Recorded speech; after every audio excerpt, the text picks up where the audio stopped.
Elle a disparu toute la nuit. J'ai laissé un mot disant « Je m'en vais, bonne chance dans ta vie ». À exactement 7h12 du matin, le mixeur s'est mis à vrombir. Elle préparait un de ses smoothies détox. Myrtilles congelées, épinards, graines de chia, lait d'avoine.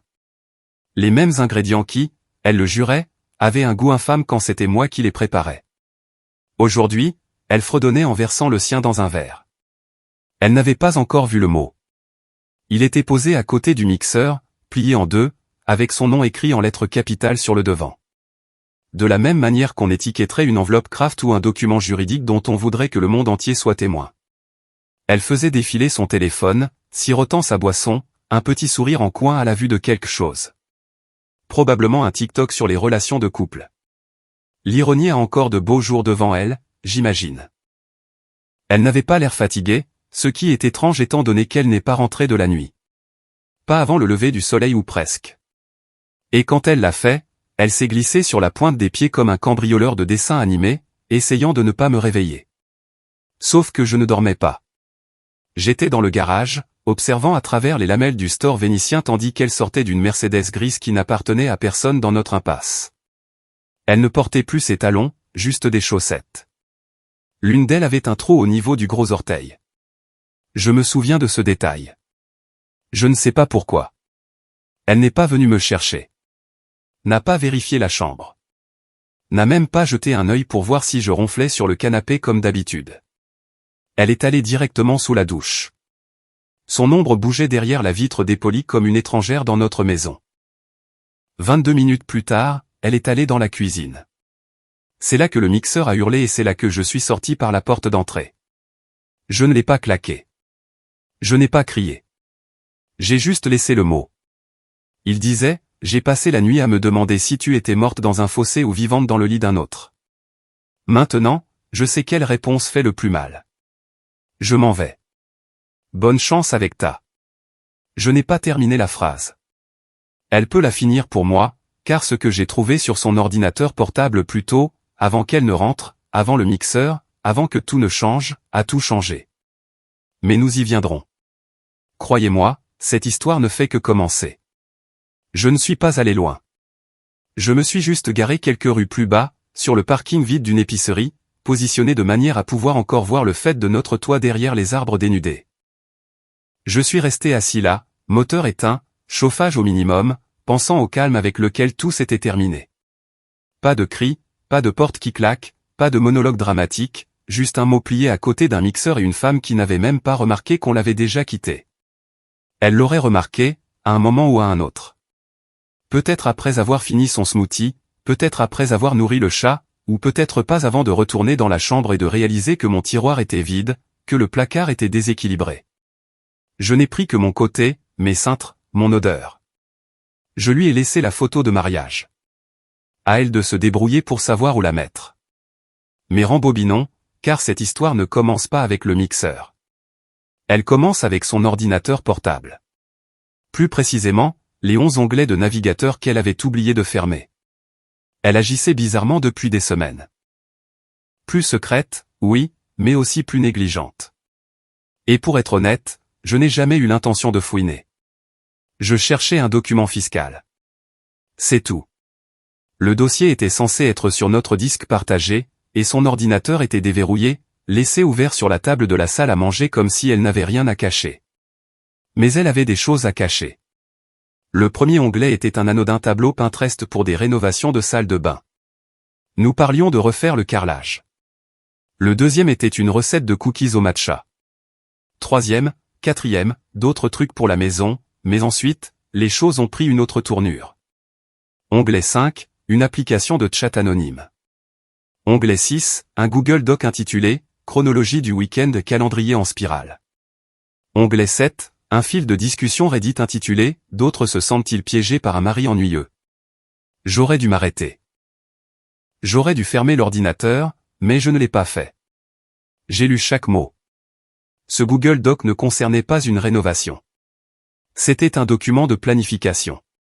Elle et un certain N l'avaient créé pour coordonner les week-ends où j'étais en déplacement pour le travail. Il y avait des horodatages, des lieux, des mots de code. Il m'appelait le bibliothécaire, parce qu'apparemment, je suis calme, prévisible et je remets toujours les choses à leur place. Mais le pire, ce n'étaient pas les mots. C'étaient les photos de l'onglet 11.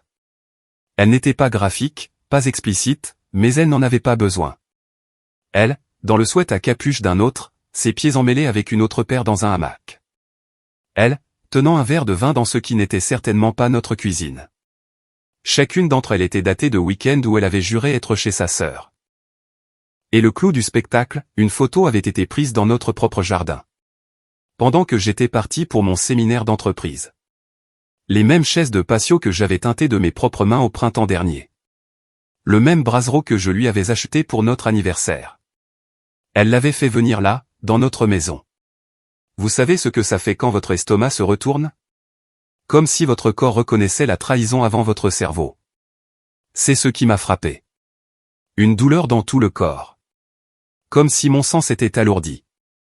J'ai fermé l'ordinateur, je l'ai laissé exactement comme il était, et j'ai commencé à faire mes valises. Ce qui est drôle, c'est que j'ai fait mes bagages lentement, avec soin. Je n'ai pas ragé. Je n'ai rien mis en pièces. J'ai plié chaque chemise comme je le fais toujours. J'ai noué mes chaussures ensemble par les lacets. J'ai même pris le chargeur. Je l'oublie toujours. Je ne pensais pas à la vengeance. Je pensais à l'évasion. Comme un prisonnier qui réalise que la porte était ouverte depuis le début. Quand j'ai laissé ce mot sur le comptoir, je n'ai pas écrit le dernier mot. Je m'en vais. Bonne chance avec ta. Le vide fait le plus mal. C'est à elle de le remplir. Est-ce, ton amant, tes mensonges, ta vie? Quoi qu'elle y mette, ça la hantera plus que tout ce que j'aurais pu dire, car elle réalisera que je ne reviendrai pas pour le finir. Pas cette fois. Je ne m'attendais pas à ce qu'elle m'appelle. Honnêtement, je pensais qu'elle serait soulagée, peut-être même reconnaissante de ne plus avoir à faire semblant, que son petit secret de jardin avait enfin fait son sac et s'était évanoui tranquillement dans le brouillard d'un lundi matin. Mais quand le téléphone s'est allumé avec son nom juste avant midi, je ne savais pas quoi ressentir. La panique, la curiosité, la rancœur. Mon pouce a plané sur le bouton vert, mais je l'ai laissé basculer sur la messagerie vocale. Je ne pouvais pas encore entendre sa voix. Pas sans fracasser quelque chose. J'étais assis dans la banquette de ce même Waffle House, maintenant presque vide, à l'exception d'un homme en veste Carhartt sale qui buvait du ketchup à même la bouteille. La serveuse, Georgia je crois, m'a demandé si j'allais commander autre chose qu'un café noir. J'ai menti en disant que j'attendais quelqu'un. La vérité, c'est que je ne voulais pas encore partir. C'était comme un terrain neutre, un endroit non touché par son parfum, ses fausses excuses ou son verre de smoothie vide. Finalement, la curiosité l'a emporté. J'ai mis mes écouteurs et j'ai écouté le message vocal. Au début, ce n'était que du silence, puis une inspiration brusque. Salut, Sa voix était tremblante, mais pas de larmes. Elle réfléchissait, calculait. Alors, j'ai vu le mot. Je ne sais pas ce que tu penses avoir vu ou ce que tu penses savoir, mais est-ce qu'on peut juste parler d'abord, s'il te plaît? Tu es vraiment mélodramatique. Mélodramatique. Comme si partir après que sa femme a disparu toute la nuit était une sorte de monologue de Broadway. Comme si le fait qu'elle ait fait venir un autre homme dans notre jardin, notre espace, notre vie, n'était qu'une intrigue secondaire à laquelle je réagissais de manière excessive. J'ai failli rire. Mais ensuite, le deuxième message vocal est arrivé. Celui-ci était différent. Plus brouillon. Elle pleurait pour de vrai cette fois. Dorian, j'ai merdé. D'accord, Profonde inspiration. J'étais seul et tu étais toujours si absent. Tu crois que je voulais que ça aille aussi loin? C'était juste censé être sans conséquence. Une aventure. Tu étais toujours au travail et moi. J'étais en train de devenir folle dans cette maison. Je n'ai jamais cessé de t'aimer. C'est juste que... Mon Dieu, je ne sais pas ce qui ne va pas chez moi. Elle n'a même pas essayé de nier. Pas d'histoire sur la maison de Cassie, les téléphones déchargés ou les averses. Elle l'a juste admis comme si nous étions dans une émission de thérapie en direct. Et le public applaudirait une fois qu'elle aurait montré un peu de vulnérabilité. Elle a marqué une pause, puis a ajouté la partie qui m'a fait physiquement reculer dans la banquette. Peux-tu s'il te plaît juste rentrer à la maison pour qu'on puisse arranger ça? Ça n'a pas à être fini. Ça n'avait pas à être fini. Après tout ça. Après ce que j'avais trouvé sur son ordinateur. Après le verre de vin et la photo qui correspondait au service de notre liste de mariage. Après la façon dont elle m'avait regardé à travers ces 6 derniers mois, comme si j'étais juste un mur qu'elle n'avait pas encore pris le temps de peindre. C'est là que quelque chose a changé en moi. Un calme étrange. Comme quand un incendie a tout consumé et qu'il ne reste que des cendres. Il n'y a plus de panique. Plus de doute. Juste le silence. J'ai ouvert mon téléphone, cliqué sur les appels récents et appuyé sur l'appel de la nuit dernière. Celui qui était allé directement sur la messagerie vocale. Pas le sien. Le sien à lui. Ouais, j'ai trouvé son numéro. Il était dans l'onglet ouvert de son application de messages, étiqueté comme « Nat, entrepreneur, mais je ne suis pas un idiot ». J'ai tout enregistré en vidéo d'écran avant de partir. Si ça devient juridique, j'ai les horodatage, les SMS, la totale. L'appel a sonné 4 fois avant qu'une voix grave ne réponde. Allô? Je n'ai pas parlé. C'est qui? Toujours rien. Juste le vrombissement de la route à travers ma fenêtre fissurée et le battement sec de mon propre pouls dans mes oreilles. Puis j'ai raccroché. Je n'étais pas prêt. Pas encore. Mais je le serai. Et quand je le rappellerai, je ne poserai pas de questions. Je lui donnerai des options. J'ai toujours été le gars qui laisse passer les choses. Les mauvaises commandes au restaurant, je les mange. Quelqu'un me fait une queue de poisson en voiture, j'augmente juste le volume de la musique. C'est ce que j'ai été, le réparateur silencieux, celui qui évite les conflits, le gardien de la paix. Et Maribel le savait. Elle comptait dessus. Que je ne protesterai jamais, que je ne riposterai jamais, que je ne donnerai jamais un coup de poing. Même si je le voyais venir, j'étais prévisible, sûr, contenu. Mais quelque chose a changé au moment où j'ai entendu la voix de Nat au téléphone. Il n'a pas reconnu mon numéro. Pourquoi l'aurait-il fait? Je ne faisais pas partie de leur monde. Leur relation avait un Dorian différent en son sein, une version silencieuse et inconsciente de moi qui existait simplement pour tondre la pelouse et payer l'hypothèque pendant qu'il se passait des mots d'amour à la table de ma propre vie. Je pouvais l'entendre dans sa voix, ce ton désinvolte, méprisant, comme s'il s'attendait à un client ou peut-être à une femme dont il ne se souvenait plus du nom. Je n'étais même pas sur son radar. Ça m'a piqué plus que ça n'aurait dû, mais maintenant, j'y suis. Après avoir mis fin à l'appel, je suis resté dans la voiture pendant plus d'1 heure. Je ne pensais pas à la vengeance au sens traditionnel du terme. Je n'imaginais pas des vitres brisées, des TikTok viraux ou de grandes révélations publiques. Je pensais en termes d'échecs, pas d'échecs et maths, pas encore. Juste le gambit d'ouverture. Quelque chose de petit, de précis, qui déplace l'équilibre de l'échiquier sans que personne ne le remarque au début. Alors je suis rentré à la maison. Oui, à la maison. Elle était partie, bien sûr. Sa voiture n'était pas dans l'allée. Les stores étaient à moitié baissés, comme elle les laisse toujours quand elle veut que les voisins pensent que tout va bien. Je me suis garé au bout de la rue, je suis entré par l'arrière et j'ai pris soin de mettre des gants. Pas pour des raisons juridiques, juste parce que je ne voulais plus que ma peau touche quoi que ce soit. Sa tasse, son coussin, sa stupide pancarte, Live Low Glove, au-dessus de l'évier qui me donnait toujours envie de crier. Je n'ai rien détruit. Je n'étais pas là pour faire une scène. J'étais là pour des documents, certificats de mariage, informations sur les comptes joints, les papiers de la copropriété qu'elle ne touchait jamais, son journal manuscrit qu'elle gardait stupidement sur l'étagère du bas du placard à linge, sous de vieilles serviettes. Je ne savais même pas qu'elle en tenait un jusqu'à ce que je la voie écrire dedans il y a 2 mois pendant un orage. Elle disait que ça l'aidait à gérer ses émotions.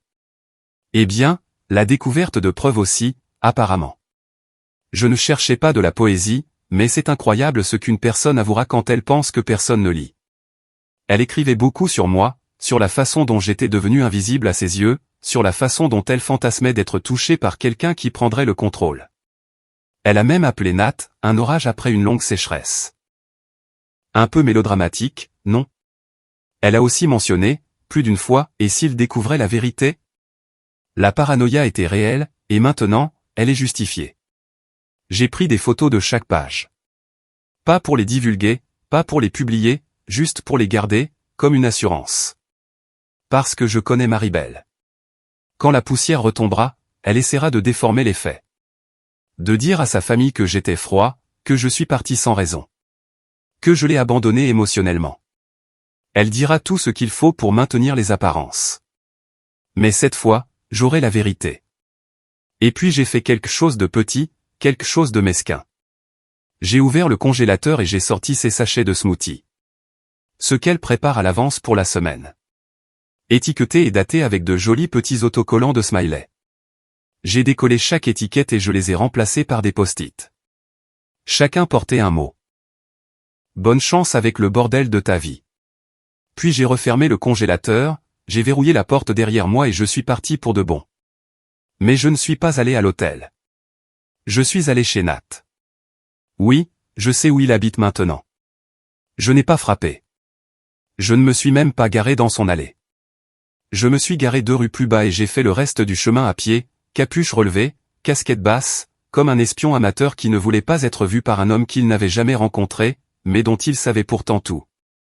Son adresse était nichée dans le coin d'une capture d'écran que j'avais prise de ses conversations. Elle lui avait envoyé un SMS, « Viens me chercher à 8 heures. Ne te gare pas devant. » Dorian remarque tout. De toute évidence, elle n'y avait pas bien réfléchi. Je me tenais de l'autre côté de la rue, les mains dans les poches de ma veste, fixant la modeste maison aux revêtements beige, aux boiseries écaillées et aux 2 ridicules nains de jardin devant. L'un tenait une bouteille de bière. L'autre montrait ses fesses à la rue. Très classe. Je m'attendais à moitié à ce que Nat sorte torse nu, en rotant, agitant une spatule de barbecue comme une caricature d'adultère de banlieue. Mais ce que j'ai vu était pire. Il avait une famille. Je ne sais pas pourquoi ça m'a frappé plus durement que tout le reste. Peut-être parce que dans mon esprit, Nat n'était qu'un solitaire imprudent, une aventure, un rien.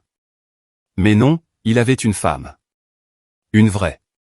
Pas seulement une femme qui cuisinait ses repas, mais une qui le regardait vraiment comme s'il était son monde. Elle est sortie par la porte d'entrée vers 6h30, en blouse médicale, les cheveux attachés, un sourire fatigué sur le visage. Infirmière, probablement. Elle l'a embrassé avant de sortir sa voiture en marche arrière. C'était un vrai baiser. Pas distrait, pas routinier. Puis le coup de grâce, un enfant, peut-être 5 ans. En pyjama, les boucles emmêlées, une demi-banane à la main, faisant un signe à la voiture qui s'éloignait. Nat s'est agenouillé, lui a ébouriffé les cheveux et l'a fait rentrer à l'intérieur comme si c'était le matin le plus normal du monde. Comme s'il n'avait pas juste passé la nuit avec la femme d'un autre homme. Je suis resté là, abasourdi. Il avait une vie. Une qui semblait pleine, fonctionnelle, presque heureuse. Et il a tout risqué pour quoi? Pour ma femme? Pour son sarcasme, ses mensonges, son trou noir de besoin. Pensait-il qu'elle était une sorte de trophée? Savait-il même qu'elle était mariée? Ou lui avait-elle menti à lui aussi? C'est là que j'ai compris. Maribel n'était pas quelqu'un qu'il aimait. Elle était un exutoire, un fantasme, une soupape de sécurité pour sa vraie vie. Et je n'étais pas le seul qu'elle trahissait. Elle était son aventure tout autant qu'il était la sienne.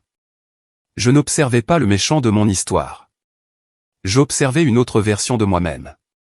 Un autre type pris dans un cycle, vivant 2 vies, prétendant être entier.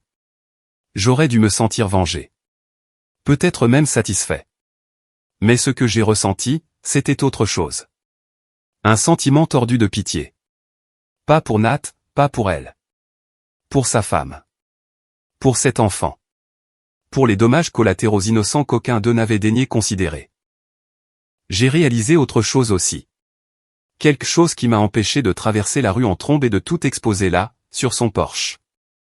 Il ne s'agissait plus seulement de douleur. Il s'agissait de pouvoir.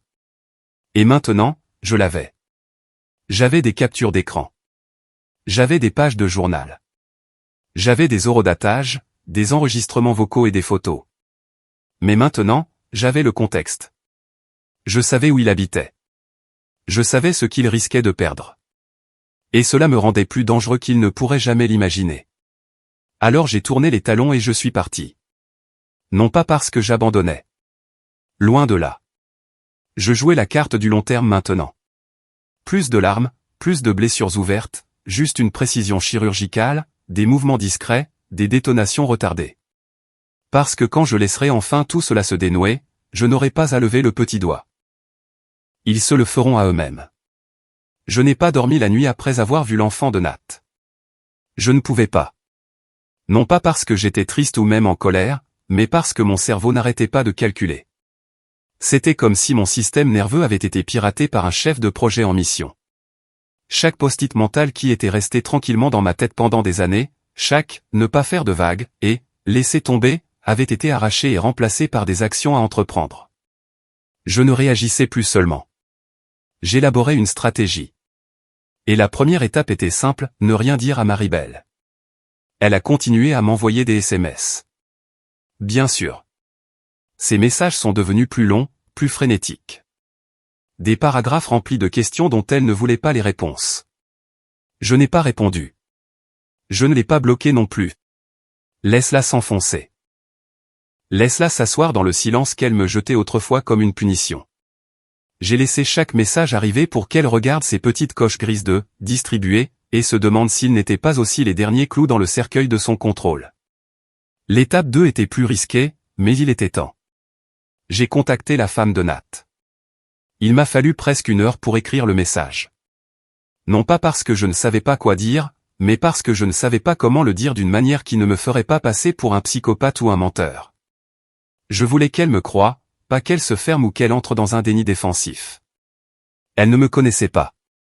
Je n'avais aucune crédibilité, et je n'allais pas envoyer un tas de preuves comme un dénonciateur anonyme d'Internet. Alors, j'ai fait simple, poli, brutalement poli. Bonjour, je suis désolé de vous envoyer un message comme ça. Vous ne me connaissez pas, mais je crois que votre mari, Nat, a une liaison continue avec ma femme, Maribel. J'ai des preuves, des captures d'écran, des photos et des messages. Je ne les envoie pas ici. C'est votre choix.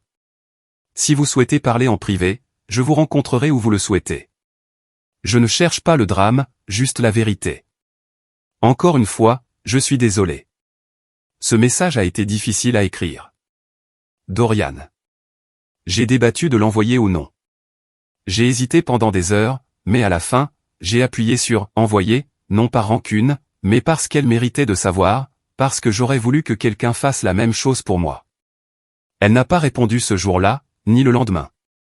Mais le 3e matin, j'ai reçu un email d'une adresse que je ne reconnaissais pas. Pas d'objet, juste 3 mots. Est-ce réel? C'est là que mes mains ont commencé à trembler, car maintenant, l'histoire n'était plus la mienne. Maintenant, elle appartenait à quelqu'un d'autre aussi. Quelqu'un d'aussi pris au dépourvu, d'aussi humilié, d'aussi discrètement en train de s'effondrer derrière les murs d'une maison qui semblait autrefois sûre. J'ai répondu avec une seule image. Pas la pire, pas celle du hamac ou du verre de vin. Juste un selfie qu'ils avaient pris devant un dîner en bord de route, les bras l'un autour de l'autre, riant comme des adolescents. Je n'ai pas ajouté de légende. Je n'en avais pas besoin. Son silence par la suite a tout dit. Pendant des heures. Pas de suivi, pas d'explosion, juste rien. Et puis, juste après minuit, elle m'a appelé. Elle ne s'est pas présentée. N'a pas confirmé son nom.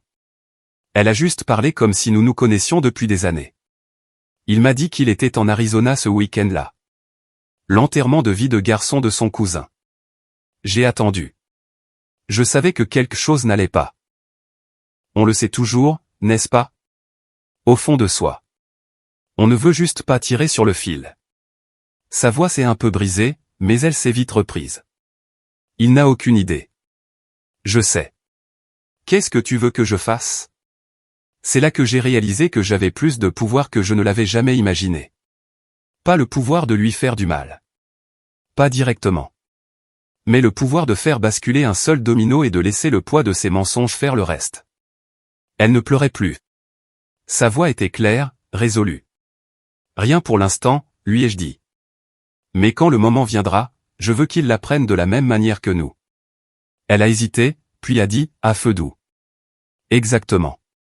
Nous avons raccroché sans nous dire au revoir. Nous n'étions pas amis. Nous étions juste 2 joueurs de part et d'autre des mêmes décombres. Une alliance non pas de vengeance, mais de dignité, de timing, de silence. Et maintenant, les pièces sont toutes en place. Parce que demain, c'est l'anniversaire de Maribel et je lui apporte un cadeau qu'elle n'oubliera jamais. Elle ne s'attendait pas à ce que je vienne. c'est la beauté du silence. Il fait croire aux gens que vous avez disparu. Mais je n'avais pas disparu. J'avais juste cessé de jouer à son jeu. Je préparais le mien. Son dîner d'anniversaire était déjà au calendrier avant que tout ne s'effondre. Un petit restaurant tranquille qu'elle choisissait toujours pour son ambiance, ce qui signifiait en réalité qu'il y avait un éclairage tamisé et des cocktails hors de prix. C'est le même endroit où nous sommes allés il y a 3 ans quand elle a pleuré dans la voiture parce que sa crème brûlée n'était pas assez caramélisée. J'aurais dû y voir un signe. Elle a réservé au nom de jeune fille cette fois. J'imagine que même dans son monde imaginaire, elle voulait prétendre qu'elle n'était pas liée à un homme comme moi. Mais elle a oublié que je reçois les confirmations par email. L'un des nombreux restes de la vie commune qu'elle n'a jamais complètement nettoyé. Alors, je connaissais l'heure, la table, le nombre de convives. Je savais que Nat serait là. Je savais que sa sœur y serait aussi. La même sœur qui m'a dit un jour, lors d'un Thanksgiving arrosé de vin, que Maribel a soif de chaos. Je suis arrivé tôt. Je ne suis pas entré tout de suite. J'ai attendu de l'autre côté de la rue avec une tasse de café noir et une enveloppe Kraft sur le siège passager. À l'intérieur se trouvaient des copies imprimées de tout. Messages, capture d'écran du calendrier, page de son journal, et une photo, celle où elle est dans la voiture de Nat, l'embrassant, les pieds nus sur le tableau de bord, portant mon sweatshirt de l'université. Je ne prévoyais pas de déclencher l'apocalypse. Il ne s'agissait pas de vengeance. Il s'agissait de clarté, de tendre un miroir au milieu de son petit monde bien organisé et de la forcer à voir le désordre qu'elle pensait que personne d'autre ne pouvait sentir. À exactement 19h08, j'ai traversé la rue. Le maître d'hôtel a essayé de m'arrêter, mais je suis passé tout droit, mais pas calme, mesuré, comme si j'avais ma place ici. Et pendant longtemps, c'était le cas. Je les ai repérés tout de suite. Table 9, près de la fenêtre du fond. Nat était assis à sa gauche, trop près, sa main frôlant pas si subtilement le côté de sa jambe sous la nappe. Sa sœur riait de quelque chose, sirotant du vin blanc. Maribel avait l'air radieuse, rayonnant de la confiance d'une femme qui se croyait intouchable. Cette confiance s'est brisée au moment où elle m'a vu. Son sourire s'est effondré si vite que ça ressemblait à un bug dans un jeu vidéo. Nat s'est figé. Sa sœur a cligné des yeux comme si elle n'était pas sûre que j'étais réel. J'ai tiré la chaise vide au bout de la table et je me suis assis sans un mot. L'enveloppe était posée devant moi comme une arme chargée. J'ai pensé que tu apprécierais de recevoir ton cadeau en personne, ai-je dit. Elle n'a pas parlé. Ses lèvres se sont légèrement entr'ouvertes comme si elle voulait former des mots, mais ne se souvenait plus comment. J'ai fait glisser l'enveloppe vers elle. Elle n'y a pas touché. Nat a bougé, a ouvert la bouche comme s'il allait dire quelque chose, mais je l'ai coupé d'un simple regard. C'est tout ce qu'il a fallu. Ce n'était pas un combattant. C'était un homme avec tout à perdre. Et j'avais la main sur le détonateur. Sa sœur s'est penchée en avant, confuse. Dorian, qu'est-ce que c'est? C'est une question de perspective, ai-je dit. Tu comprendras quand elle l'ouvrira. Maribel ne bougeait toujours pas. Je ne m'attendais pas à ce qu'elle le fasse. Je me suis levé lentement et j'ai ajouté, profitez de votre dîner. Je recommande le canard.